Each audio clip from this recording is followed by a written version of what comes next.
What would be sort of the kind of like top 3 things that, because our audience is, we've got some people who are now, I know, should be thinking about IP because they're thinking about a business. And, the audience is obviously going to have some people who are, further into their business and, maybe even pretty well established. So to cover that gamut, what are kind of the top 3 most important things to think about when it comes to your IP? Absolutely. Timing. It started at day 0. It doesn't start when you're making money and everything's good, because if you have a patented product and you sell it for more than a year in the U.S., you've waived your rights to protect it. That's a critical. Whoa. It happens. Whoa. I will have people come in. Say that again. Yeah, we'll go slow. I was like, if you have like a design for a device, or if you have the device itself, and it's been on sale or offered for sale, you don't have to be successful. Or you went down to Clemson or USC. So you've popped your website up, and it's you're selling this little widget, and you waited a year then to go to a patent attorney, because lo and behold, you now have money. Yeah. Doesn't matter how much money you have, because you have now waived the ability to protect it.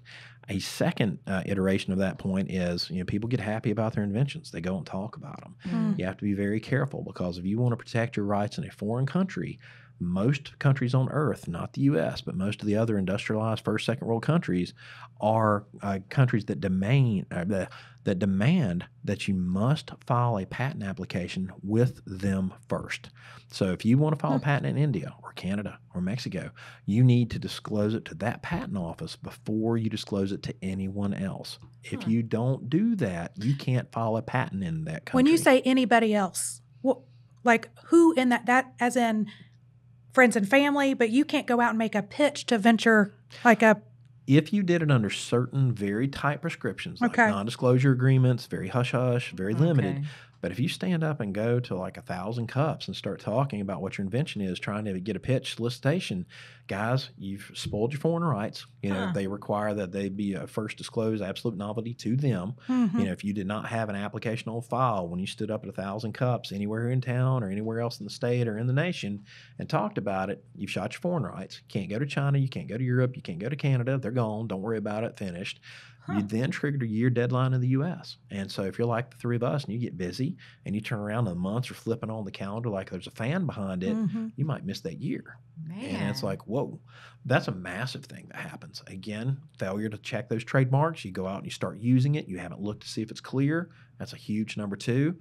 Number 3 is your trade secrets. A lot of people like to go and explain what they've done that makes them novel.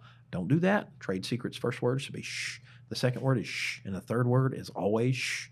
Because if you go out and explain it, if you go out and explain what it is and say, Jenna, if you go to a competitor, Jennifer, and explain what you're doing to her, and you're like, hey, you won't believe how I'm making money, and I've cut all the other competitors out.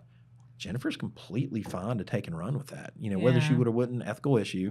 But if she's like cutthroat and you just goofed up and told her something you shouldn't have, hey, you just voided your trade secret.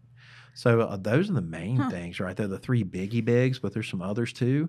But be very cognizant about what you're doing with your IP. That's sort of the golden rule. And before you go out and make a presentation or go out and make a pitch to somebody, you need to sit down and do the calculus of, hey, have I looked at my trademarks?